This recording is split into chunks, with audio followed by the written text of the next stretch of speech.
Halo adik-adik, ketemu lagi dengan saya, Grace. Kali ini, judul berita mission kita adalah anak laki-laki pengkhotbah. Ketika Gabriel berusia 6 tahun, dia melihat anak-anak yang lebih tua sedang berkhotbah di gerejanya di Nesokli, Kolombia.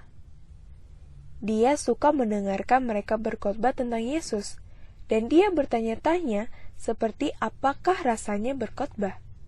Setelah acara khotbah Sabat, dia pergi kepada ibu. "Saya ingin berkhotbah," katanya. "Saya ingin tahu bagaimana rasanya berkhotbah di depan semua orang." Ibu terkejut, tetapi senang. "Izinkan saya bertanya kepada pendeta," katanya. Gabriel merasa senang bahwa dia mungkin bisa berkhotbah. Ibu segera berbicara dengan pendeta, dan pendeta berkata dia akan memikirkannya. Gabriel memutuskan untuk mempersiapkan khotbah pertamanya ketika pendeta sedang berpikir.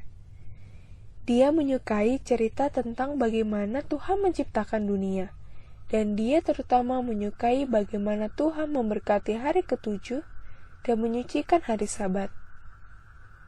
Dia memutuskan untuk berkhotbah tentang penciptaan. Dia tidak bisa membaca dengan baik, jadi dia meminta ibu untuk membaca kisah penciptaan dalam Kejadian 1 dan 2. Kemudian, dia menemukan film animasi Advent tentang penciptaan dan menontonnya. Saat dia menunggu pendeta membuat keputusan, dia menjadi bersemangat memikirkan untuk mengkhotbahkan khotbah yang dia persiapkan. Setiap hari dia berlatih untuk berkhotbah. Setelah 3 bulan, ayah bertanya kepada pendeta, apakah Gabriel dapat menyampaikan khotbahnya pada persekutuan doa Rabu depan? "Saya dijadwalkan untuk berkhotbah," kata ayah. "Bisakah Gabriel yang berkhotbah sebagai pengganti saya?" Pendeta setuju, dan ayah menyampaikan berita itu kepada Gabriel. "Hari yang kamu nantikan telah tiba," katanya. "Kamu akan berkhotbah Rabu depan." Gabriel sangat senang. "Tuhan telah memberi saya waktu untuk berkhotbah," katanya. Gabriel mengenakan kemeja yang bagus dan tiba di gereja dengan membawa buku catatan kecil dengan catatan khotbahnya. Jemaat yang berjumlah 25 orang terkejut melihat ayah menempatkan balok beton besar di belakang mimbar. Mereka terkejut melihat Gabriel berdiri dan berkhotbah. Gabriel merasa gugup di depan semua orang, tetapi dia sangat senang. Jemaat mendengarkan dengan penuh perhatian. Sebelum Gabriel menyadarinya, khotbah 30 menit telah selesai. Dia tidak lagi merasa gugup, dan dia berharap ada hal lain yang ingin dia katakan. Orang-orang meninggalkan persekutuan doa sambil memuji Tuhan atas khotbah anak muda itu. Gabriel ingin berkhotbah lagi, dan orang tuanya berbicara dengan pendeta.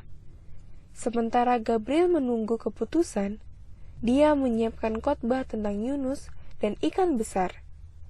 Beberapa bulan kemudian, dia mengkhotbahkan khotbahnya di pertemuan malam lainnya. Saat ini, Gabriel berusia 12 tahun, dan para pendeta di kampung halamannya memberinya julukan pengkhotbah. Dia berkhotbah setiap 2 bulan di 3 gereja di kota itu. Kadang-kadang dia berkhotbah selama seminggu. Di lain waktu, dia mengkhotbahkan khotbah Jumat malam untuk Pathfinder atau khotbah Sabat. Anak-anak terkesan dengan khotbahnya. Mereka ingin mengenal Tuhan dengan cara yang sama seperti yang Gabriel lakukan. Dan beberapa berharap mereka dapat berkhotbah seperti dia juga. 8 anak telah dibaptis melalui khotbahnya. "Saya suka berkhotbah karena berkhotbah mengubah hidup untuk kemuliaan Tuhan," kata Gabriel. Gabriel adalah seorang misionaris sejati untuk berkhotbah tentang Yesus. Bagian dari persembahan Sabat ke-13 dari bulan ini akan membantu membuka pusat pelatihan misionaris lainnya di Universitas Advent Kolombia di tanah air Gabriel, Kolombia.